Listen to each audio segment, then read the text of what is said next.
Patchwork Heart Ministry and Fiat Ministry Network invite you to discover your mission, a brand new in-depth monthly video series featuring engaging Catholic speakers who will challenge you to live your life abundantly. For only $25 a month, you will receive a personal monthly mission, including 3 full-length inspirational talks that build upon a new theme each month. Sign up for the Discover Your Mission tier at patreon.com/patchworkheartministry today. The St. Raymond Nonnatus Foundation, in partnership with Patchwork Heart Ministry and Fiat Ministry Network, presents a podcast for families in crisis. Hello, and welcome to a podcast from the St. Raymond Nonnatus Foundation for Freedom, Family, and Faith. My name is Ann DeSantis. Great to be here with you on this evening. And on these Thursday evenings, the last Thursday of the month, we dedicate this to families in crisis, families who have been through some type of difficulty. And we all know that in 2020, it was a very difficult year for so many. And I have an amazing guest for us this evening. Her name is Kennedy Hehr. She is a Catholic author. And I just want to read you a little bit about her, from setback to comeback, a life-threatening car crash to multiple athletic injuries. Everything changed the trajectory of her dreams. Things are not always what they seem, and life does not always go as planned. By embodying Jeremiah 29:11 and releasing herself into God's hands, she realized that you can do all the right things and still not achieve the outcome you expected. This is her story of how to trust God and his plan. So thank you. That was from the back of Kennedy's book, Through the Cross Hehr. So let's talk. Kennedy, welcome, and thank you so much for joining us. Thank you for having me. It's a pleasure to be here. How are you? I'm good. Thank you. Thank you. So now we're pre-recording this podcast, and it's right now we're pre-recording this around the end of 2020, and it has been a challenging year for so many. And Kennedy understands suffering, and that's what we're going to talk about tonight, is her own personal faith journey and how God helped her to get to where she is at this point. And not to say that life is ever perfect, right? But we know that with God, we can continue on this beautiful journey of life. So, Kennedy, we would love to hear your faith journey. So, I grew up in a Catholic household, baptized, went through first reconciliation, first communion, got confirmed in high school, all of that. So I've definitely been surrounded by faith throughout my entire life. And my mom has really instilled that in me and the rest of my siblings and my dad as well. Church every Sunday goes a lot farther than people think. A lot of people, say that just going to church isn't enough. And the thing is that church is really the foundation, or has been for me at least. I can honestly say I haven't been to church in a really long time because of the current situation with the pandemic and everything, because of the demographic that goes to church these days. It's very risky. But other than that, I mean, I've been trying to stay, in my faith and all of that with everything that's been going on, especially because, like you said, I have been through a lot in my past, and I know that leaning on God is the only way to really get through anything. So aside from a bunch of athletic injuries, those have led to, emotional distress, mental distress, all that kind of stuff, and physical, of course, as well. But I know that in order for me to get through those difficult times, I had to have some faith, because that was the only thing that was going to get me through, and that actually is what got me through. Yeah, it's amazing. And I love the fact that what you just said, that going to church really does, going to Mass and celebrating does make such a huge difference for all of us. And maybe we don't realize how much it does.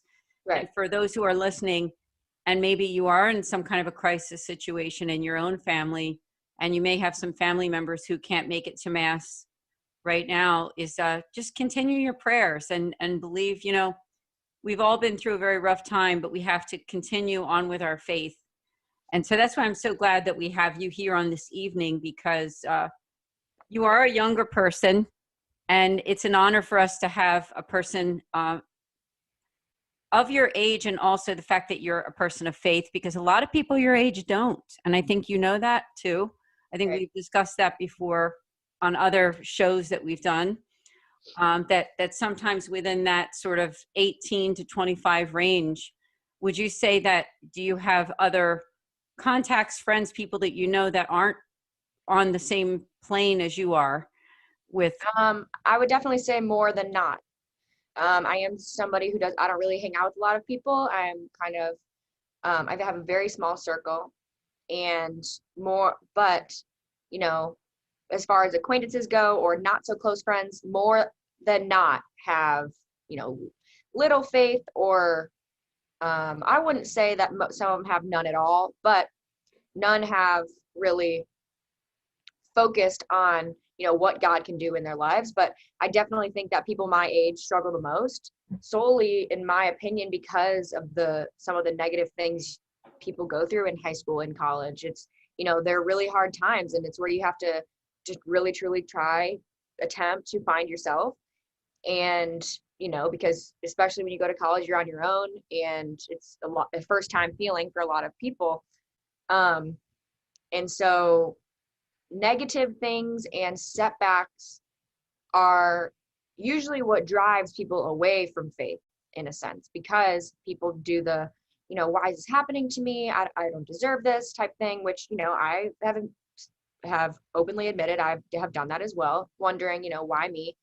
But at the end of the day, God is the only one that can get you through, like I said, and the only way out is through. You can't go around it, can't go under it, about it. So you have to remember that going through it is the only way. And, whether you have family or friends beside you, they're only going to get you so far if you don't have a strong faith or foundation that, can lead you through it. Yeah, you're very wise. And like I said, it's an honor for us to have you here, because you have a lot to say that can help people your age, and also maybe some parents too who are listening that have kids that are your age or around your age group, to understanding also what it's like to be living in this age right now, where we're going through hopefully the end of COVID, right? Not the middle of it, hopefully the end. Right. But what it's like for people your age. Before we delve into your faith story, can you tell us on that end, what do you think it is like for people in the early 20s range who are Catholic and dealing with what we've had to go through in 2020? That's a very great question. I am someone who deals with these kinds of things very well, actually. It hasn't really, besides affecting, my daily life as far as working, remotely and, lockdowns, things like that, it hasn't really affected me emotionally or mentally as much as I know it has affected some other people. I do know that I have definitely felt it in a sense, but overall, overarching, I haven't really had that experience where, I'm so emotionally distraught over the fact that we're in a global pandemic. I've tried to be very much a realist and say, there's really nothing we can do about it at this point, besides do what we can do on our own. So I do know it has been very difficult for a lot of people, especially with the stay-at-home orders. As far as parents go, a lot of parents are not with their kids all day, every single day, 7 days a week, which, I'm assuming as a parent can make you go crazy, especially if you have little ones at home that you aren't really around all the time. So I know that it's been hard, and I know that there have been, a lot of questions and a lot of things that we don't have answers to, but you have to remember that there is a plan. And, as I said, I openly admit that I wonder what the plan is too. So there's nothing wrong with ever questioning. Questioning leads to more knowledge and more learning of your faith and God and how everything works. So I truly believe that something good is going to come out of this, whatever that may be. But people have to remember we've gone through these things before. They just may not have lasted this long or been this this big. So as far as Ebola or, whatever the other case, Zika virus, you name it, we've had it. So this has definitely been something that's lasted longer than most people have experienced, me being one of those people. But you have to remember it's going to end. Everything's going to go back to normal from what I would like to believe. And, everything's going to be fine. So I know I'm not a medical professional or the president telling you that to give you hope, but I do hope that gives a new perspective on, the pandemic. No, that's perfect. Yeah, it's great advice because it's realistic as well. We're people of faith, but we also know we're people of reason too, right? So we have to know that and look at what's happening and know that yes, there will be a human answer and a godly answer to everything that's happening in the world. Right. So let's turn back to your faith journey, because you had an event in your life that happened when you were in high school that really turned your whole life upside down. So if you don't mind sharing, I'd love for people to hear that story. Okay. So my freshman year of high school, I had never experienced, a big injury before. I had been an athlete since I was 9 or 10. And then my freshman year of high school, I was in a life-threatening car accident where I had a hole in my small intestine, a hole in my duodenum, and internally my stomach was cut completely in half. So in that traumatic scenario, you have 60 minutes to get to the hospital. They call it the golden hour. I got there in 59 minutes. I truly didn't think I was going to make it. I mean, my best friend at the time was in the car with me, and I told her, this is it. I love you. Thanks for everything. But I truly believe this is my time. And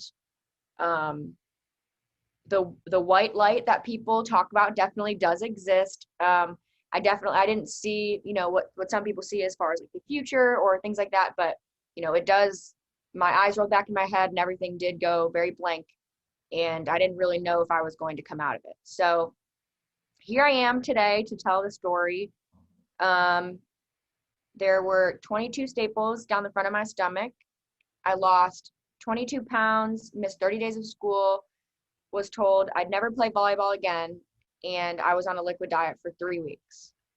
For those of you who know me now, me losing 22 pounds made me almost invisible, people would say. So that was my first huge experience, traumatic experience that I, had to go through. I had no idea how to come out of something like that. It was just the fact that there was no other option besides me playing volleyball. And volleyball is no longer a part of my life. However, it was something that was extremely important to me back then. And I know I wouldn't have been able to do it without God. I do lean on Jeremiah 29:11. I have forever. And that is something that helped me get through, because I knew there was a plan and there was hope and there was a future for me. I still believe to this day there's more for me. So I definitely, had the why me moments. Like I said, I'll never ever deny that. Crying on my knees, why me? What is happening? What have I done wrong to deserve this type of thing? And, I do know now that even though I still do that with some things, that doesn't get you anywhere. You're in the situation and there's no way to get out of it besides going through it. And, as independent as I am, and I had to lean on other people, my family, my, close or not close friends or acquaintances, and I knew, God was with me the entire way, because I wouldn't have gotten the support I got. I wouldn't have, experienced what I experienced and embraced the people I embraced in such a small amount of time without him, guiding me along the way. So I definitely believe that there is always a plan. And like you said, my book does outline that God's plan is always bigger than yours. And that's something I still struggle with to this day, where, you know, I am a workhorse. I work very hard, and it's definitely a struggle for me to see success so close yet so far away.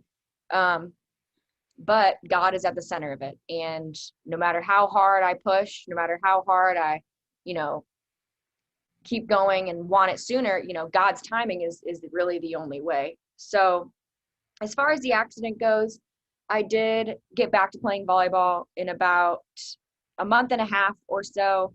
And that was my goal. And so I knew right then and there that was all God. You know, I couldn't have done it by myself. I couldn't have done it without the support I received.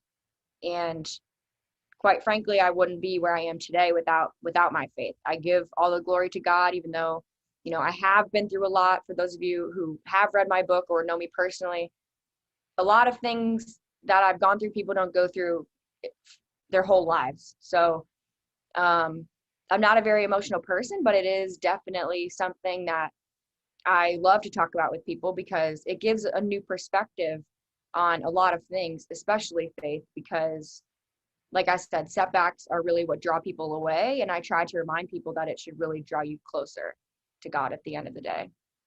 Oh, it's so beautiful. And I'm blessed that I have and love your book Thank called you. Through the Cross, Hehr. And I'm going to spell it. So Through the Cross, and then there's a hyphen, and then Hehr, which is her last name.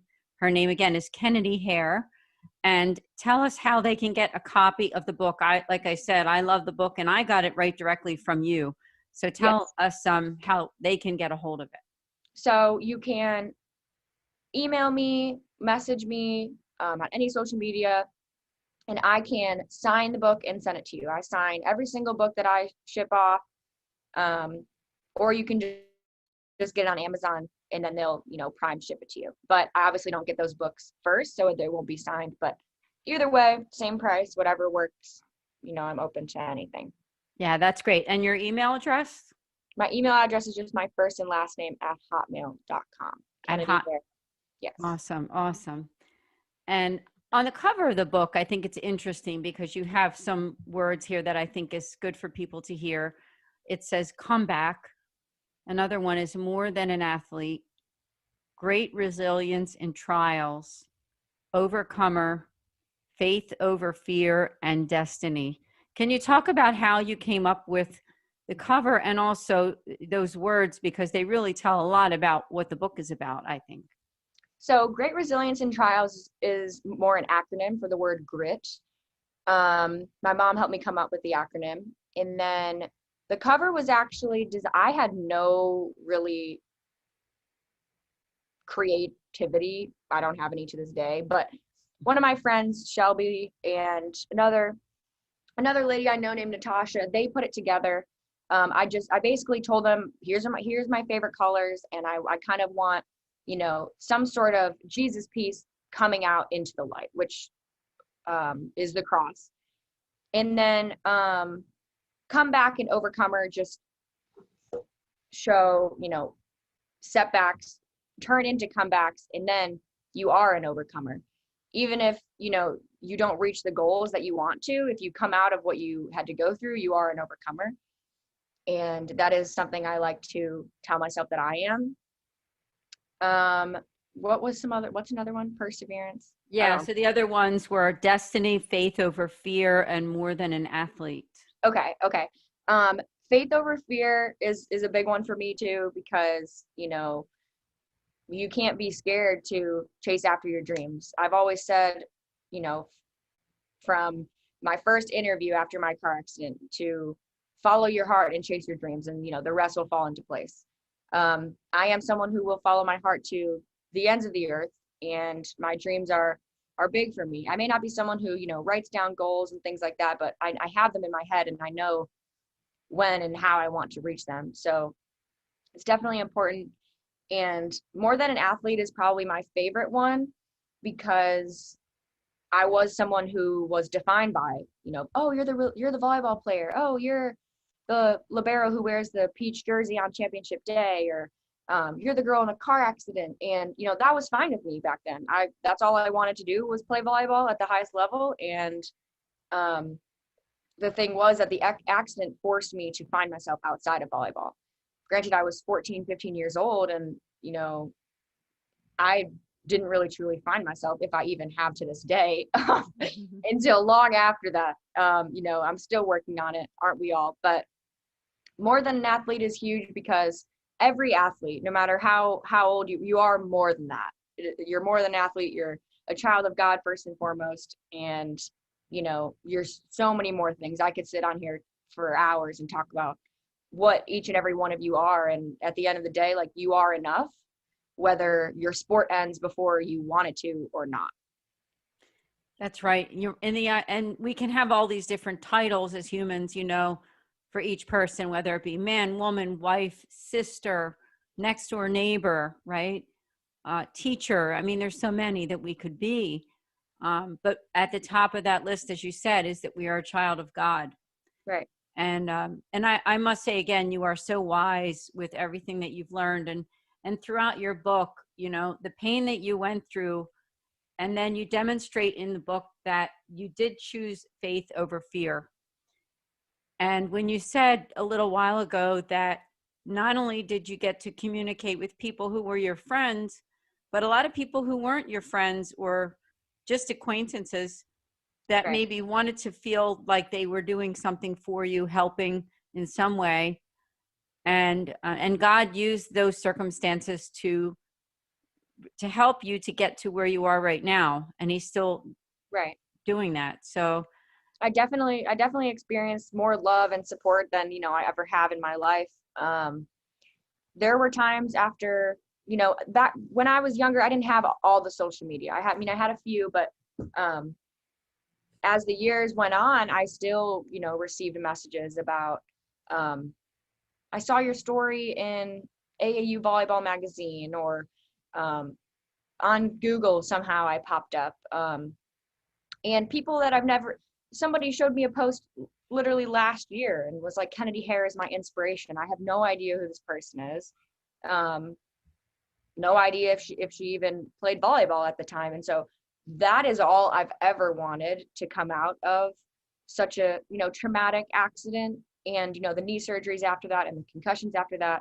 That's all I've ever wanted, is to impact people. It's always been impact over everything in my book, and it, you know, always will be.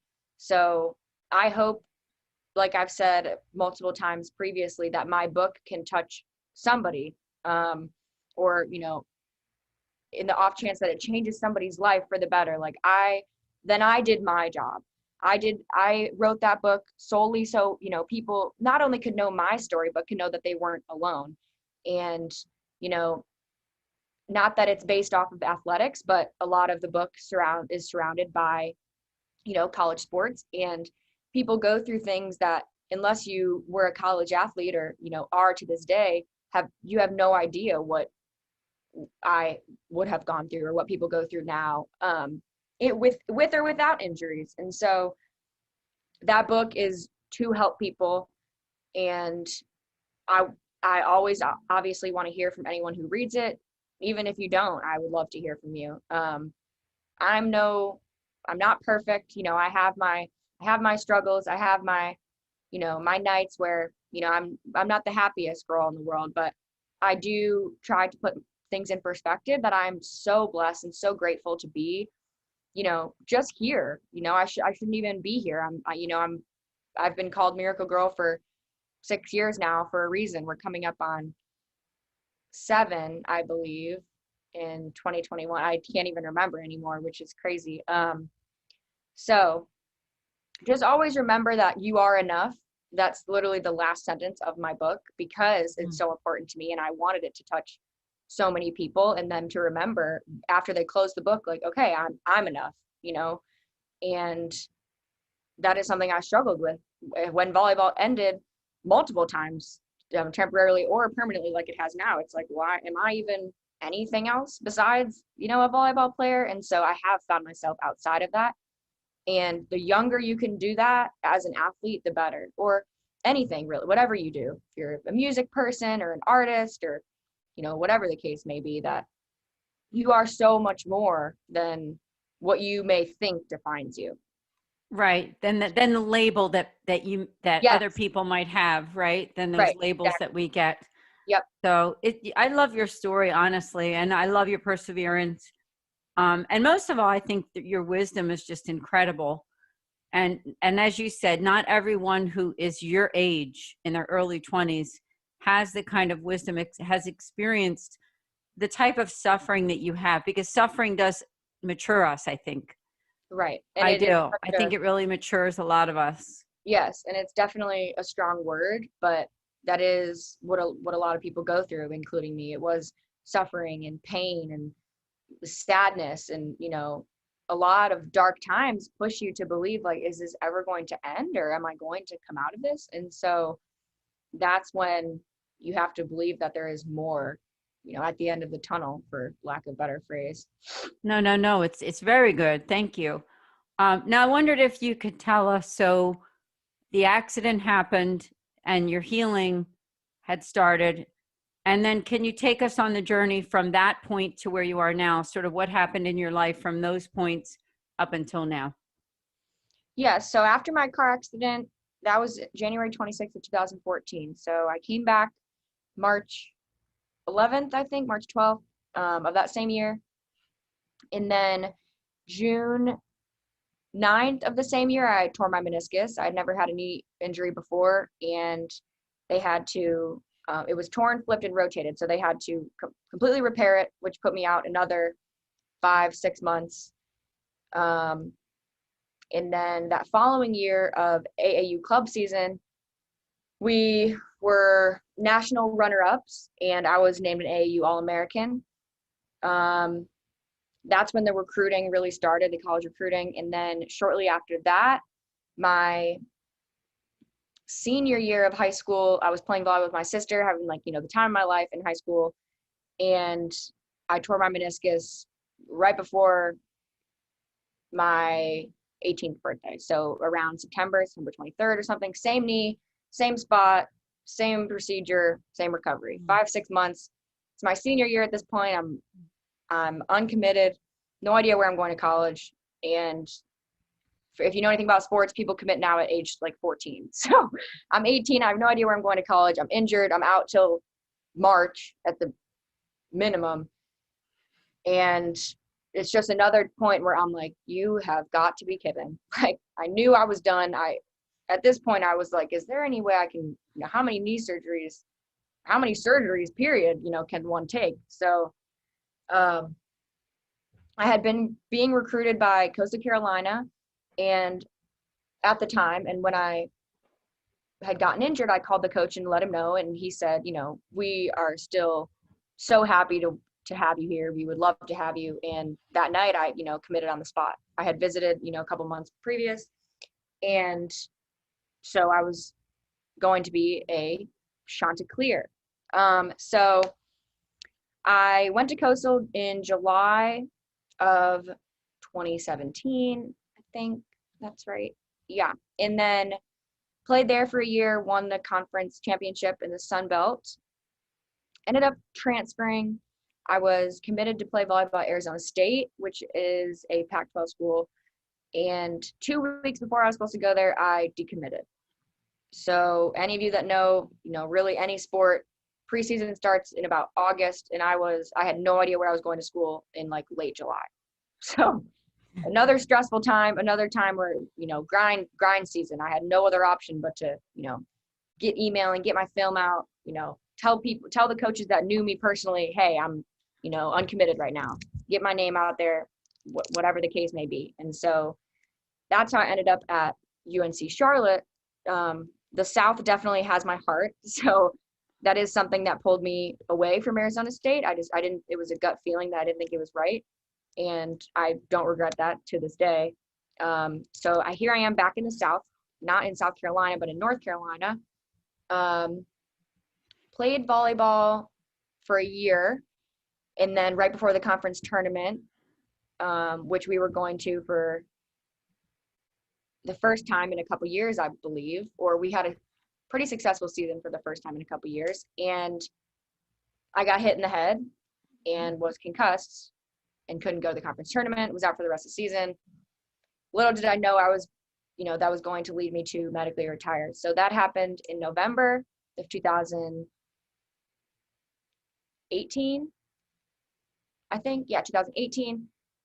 So I was a sophomore at this point, sophomore in college, played 2 years. And I hadn't been cleared for probably a year after that. So it gotten to the point 6 months worth, 7, 8 months worth of no sleep, no, not really any physical activity besides what I, could do, extreme sadness, post-concussion syndrome, all of that. And I really had no idea what was next for me at that point. So I medically retired from volleyball. I had a, epiphany one night that, God was telling me, like, this is it. Volleyball is not in your future anymore. You are so much more than that. And right now, it's time to move on. And so I went to my coach that next day and said, I'm medically retiring. It's best for my health. It's best for me mentally as a person. And I had dealt with post-concussion syndrome symptoms for months and months and months after that. I still get treatment to this day on my head. I just read an article about someone, she's one of the best volleyball players to, ever play the game. Her name is Hehr, and the LA Times just did a story on this exact same topic, post-concussion syndrome. And it's something that's very overlooked because, people think once you're cleared, you're good. And the thing was, I was really never even cleared. I basically cleared myself by saying, I can't do it anymore. So I graduated early. So I didn't play my last year, my junior year. I graduated early, 3 years with a bachelor's degree in communications and journalism, mass media, and now I work in digital marketing. So I work remote from Charlotte, North Carolina for a company called Level 5, Team Velocity, based out of Virginia. So it's a long story, a long time coming, but I'm in the workforce, which is what I, wanted for years now. But the remote work is definitely interesting, for sure. Yeah, I know you're doing excellent work, and we've talked a little bit about that, but what a journey you've had. And I'm just so happy that you've stuck with your faith, and that despite all of the challenges that you've had, that you can still look to the Lord and know how much he loves you, know Right. that there's a plan for your life. And now you mentioned your mom and how your mother has made such an impact on your faith. And your mom is also a Catholic author and speaker. So tell us about that, because I know that she's done so much to make that outreach to people who have had crisis and done podcasts and things like that. I'm sure that you've learned from her work as well. Yes, I definitely have. So, and her name is Judy. I should tell our audience, Judy Hehr. Yeah. Mm-hmm. I keep going back to saying, for those who know me, but again, for those who do, me and my mom and I did not get along when I was younger, not friends by any means. But now, we're closer than ever. Both of my parents, my whole family have always supported me through everything. And my mom is somebody just like any other mom, I'm assuming, who feels the pain that her kids feel. She's only as happy as her saddest kid. And, her story, her journey with my dad, by herself, with our family, everything has completely, influenced me and motivated me to want to, tell my story, because to see how many people she has impacted only shed light on how many people I could possibly impact in a, different setting, a different demographic. So people say that they see my mom and I talking on stage together one day. I don't know if I'll be a motivational speaker by any means, especially not as great as she is, but that could be coming soon. Never know, after, the pandemic is over. But my mom has an unbelievable story. She has a book too called Shattered. You can also get on Amazon or from her directly. So overall, she's had an impact on me, and anyone who even speaks to her for more than 30 seconds, she has an impact on. So yeah, it's incredible. Yeah, her faith journey is incredible, and I love to listen to her speak. And I have listened to her speak before with the different conferences that have come around, the Catholic conferences. So let's go back to your faith. Is there any particular devotion or prayers that helps you when you're feeling that sort of low feeling that you described, whether it be Bible reading or visiting adoration? What is it that helps you to overcome those feelings and to keep moving forward? To overcome like negative thoughts, I guess. Yes.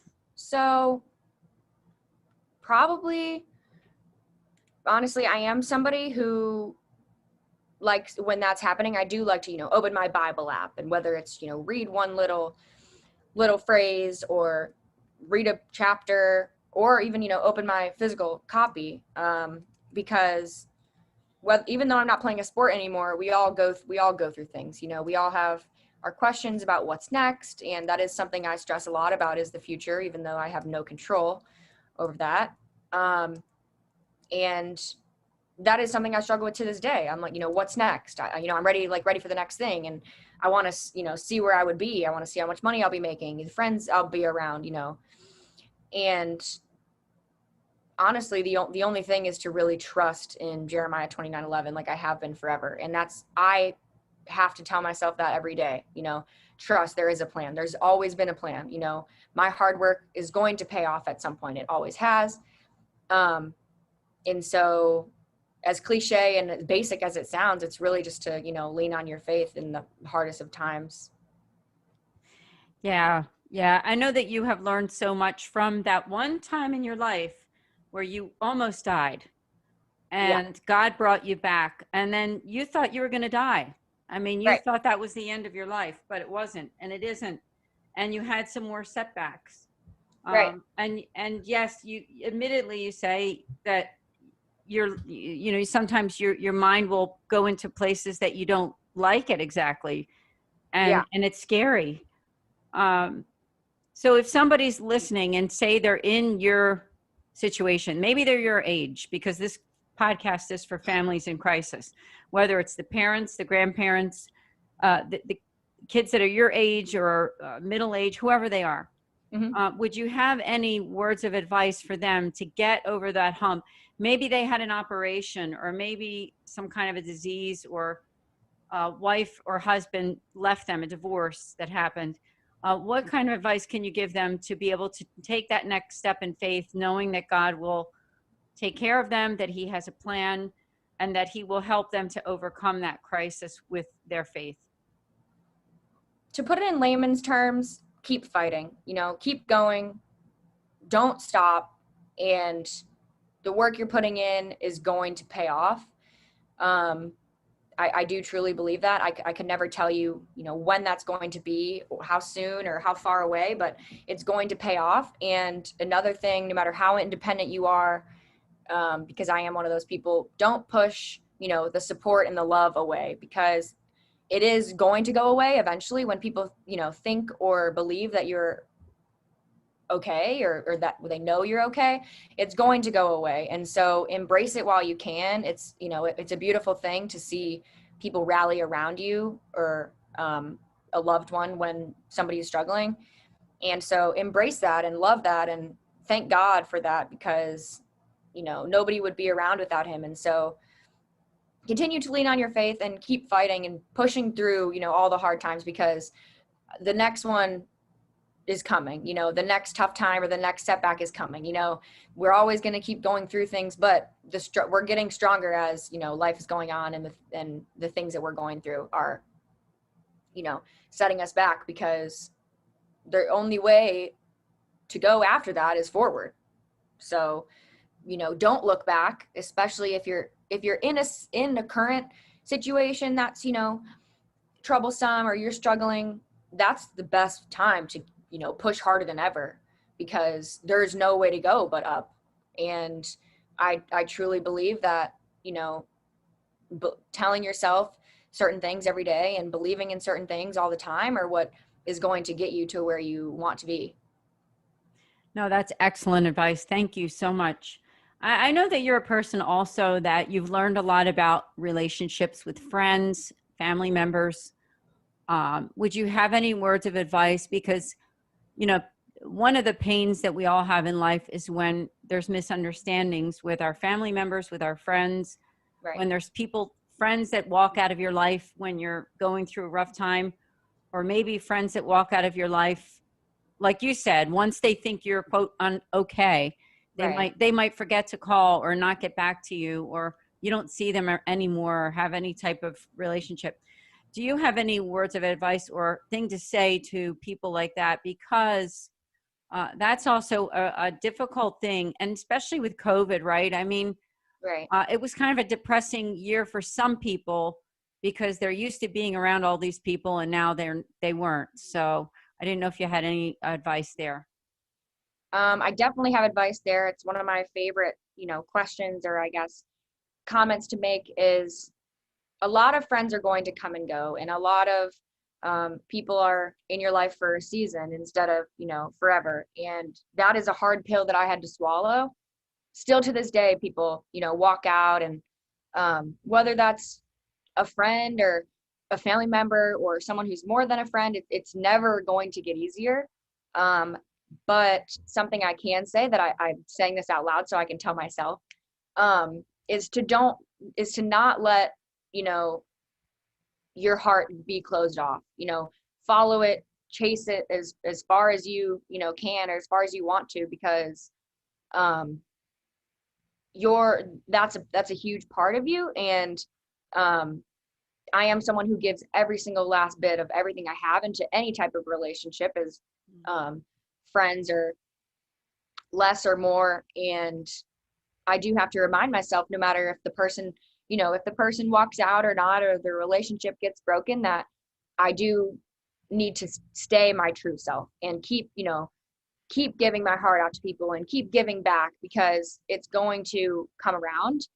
And that's definitely something a lot of people go through. And I don't even want to say to keep people at arm's length or keep people at a distance, because I did do that. I still to this day have guards up, but as soon as they're let down is when people see who you truly are. And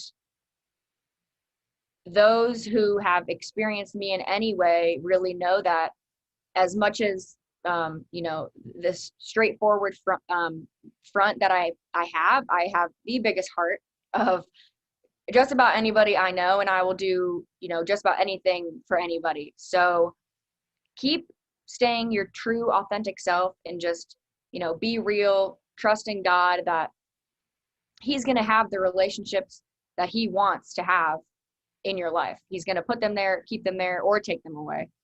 And the hardest pill to swallow, like I said, is when God does take people away that you really don't think were supposed to be. So that's a great topic for me. I could talk about it for the next hour, but at the end of the day, just know that there's always a plan. And it sounds very cliche and very basic and simple, but it's easier said than done. 100%. I know that. But there is a plan, and God has our best interests, even if we don't think so at times. I know I keep repeating it, but you are so wise. And I know that you're helping many people now. I didn't get to talk very much with you about this, Kennedy, but that part of our foundation is also to help families affected by divorce and separation. That advice also helps them, for the people who are listening that have been through that family separation. Yeah. I am somebody who has never had to go through that, thankfully. Read my mom's book and you'll know that I may have had to go through that. And I am just so blessed and grateful that my parents, did everything they could to figure it out, and they love each other more than ever. And it's just such a great example for everybody. Kids, teenagers, adolescents, adults, every age. I can't speak on that just because I don't know how. I know it's got to be just the toughest thing in the world. And especially for yourself to form relationships after seeing, the two people you love and care for so much, for that theirs to have not worked out. So I know how hard that can be. But like I keep saying, just keep staying your true, authentic self, and trust that God, there's something out there that God is, holding out for you for the best time. You did a great job with your talking to the people about that difficulty that we can have when people walk out of our lives, or when there's some kind of a family crisis that separates couples or individuals. So that's awesome. Now, we also have a lot of listeners who maybe they're parents with kids either your age, younger, older, but their problem is that they're heartbroken because their families, their kids don't go to church, or don't care about their religion or their faith anymore. Now, I know we're going through COVID right now, and Right. and not everybody is back at mass, but I know that you're a person also that still cares so deeply about your Catholic faith. Would you have anything to say to them about how can we evangelize people at your age, do you think, effectively, so that the Catholic Church is interesting, they want to be involved again, they care about the sacraments, and they won't give up on their faith? Honestly, I would say testimonials are the biggest thing. At least it was for me. You know, I would like to hear people's stories. Bethany Hamilton, I'm looking at a picture of autograph of her right now, is one of the people that I still look up to this day, who has a great faith. And so testimonials would probably be the answer I would give, just because when you're listening to or experiencing someone else saying what you may or may be going through at the time is a lot more, it can hit home a lot more than, your parents telling you, go to church. So for the kids, just be like, for what? Not everybody gets the Catholic education that I did. After that, there was really no turning back, no matter what. So I don't think that pressing people our age is the answer, because people are going to have to find their way on their own. And so no, that makes sense. Yeah, so I guess put them in front of people who have very detailed, some maybe even traumatic or gruesome stories that they came out from because of their faith, and it'll really truly give a new perspective. Yeah, and I think your book would be perfect. So I'm just going to say it Perfect. again. Awesome. I'll say it again. So her name is Kennedy Hehr. It's spelled Hehr. The name of the book is Through the Cross Hehr, Hehr. And you can get this book directly from her, from the email address, and she'll provide that again. Can they get the book anyplace else? Is it on Amazon? It is on Amazon. It's supposed to be on multiple other platforms. I'm not sure why it's not, but Amazon or me would be the best ways to get it right now. And give us your email address one more time, if you don't mind. Oh, no, that's fine. It's just my first and last name at Hotmail. So KENNEDYHEHR@hotmail.com. And also you can reach out to me at the foundation. And a lot of you know about the St. Raymond Nonnatus Foundation. We're at nonnatus.org, or you can email me at director.srnf@gmail.com. And as you all know, we help families in crisis and also those affected by divorce and separation. Now, I wondered if you could also share, as we're coming a little bit close to the close of the podcast, what role did prayer play in your life, especially during the time of the accident? Because I know, and I'm sure that you had probably hundreds, maybe thousands of people that were praying for you during that time. Prayer is a very powerful thing. Still to this day, I message some people that my mom is friends with that I know are, closer to God than really I can even fathom, and say, please pray for me for such and such. And the power of that is just really, truly unbelievable. And that, just a simple message like that to really anyone goes a long way. I've done it to a couple friends have done it to me. Hey, can you just say a quick prayer for me, or keep me in your prayers for, a couple weeks, or whatever the case may be. And then you have the comfort of knowing that other people are thinking about you, and other people are hoping that you, come out of whatever you're going through. Yeah, no, that's excellent. I thought as we ended, maybe we could also talk about, we talked about your early life. We talked about after the accident and after the accident. Do you feel that God has revealed anything to you about your future, or what direction your life is going in from this point on? Um, yes, every day he reveals something new, definitely. Like I said, I am a workhorse, and I I work very hard, and I am somebody who wants to see a lot of success, um, financially and in more ways than that, with my faith too, and relationship wise. So I'm just praying every day, and trying to stay motivated in the fact that God does have a plan. And as I question it sometimes too, when is this going to happen, or when is that going to happen? That's never going to get me to where I want to go. So he's definitely revealing himself all the time, and I just have to trust that the timing is going to be great when he wants to do Amen. Amen. that. And I love your book. You're a very good writer, and I'm so grateful to have the book and have gotten so much from it. Oh, thank you. I'm glad. Yes. And what about the future with that? Would there be another book in the works for you at some other point in the future too? That is a very common question. Right now, probably no. Um, just because, as of right now, I mean, that's it. That's my life in a nutshell.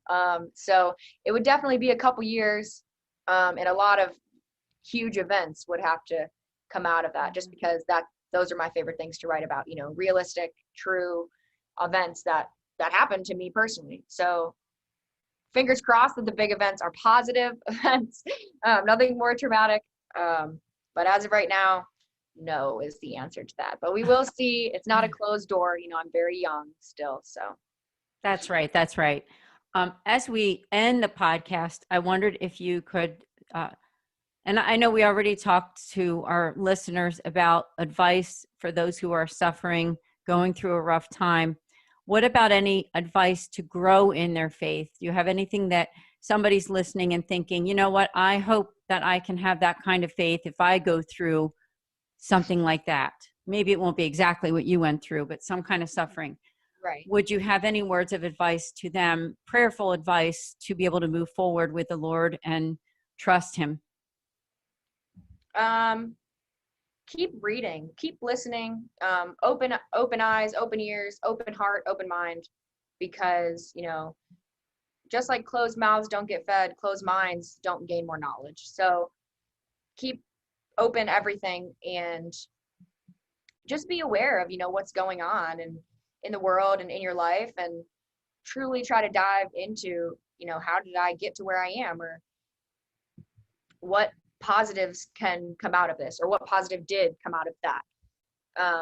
And just truly focus on getting a stronger faith. It's just like anything else. If you want to be better at your sport, you're going to practice more. If you want to be better at math, you're going to do more math problems. So if you want to learn more about your faith or get a stronger faith, read the Bible more, or talk to a priest, or talk to really anybody who has a faith base, and just learn more, because there's no way to really deny it after you learn a certain amount, whatever can really put you there.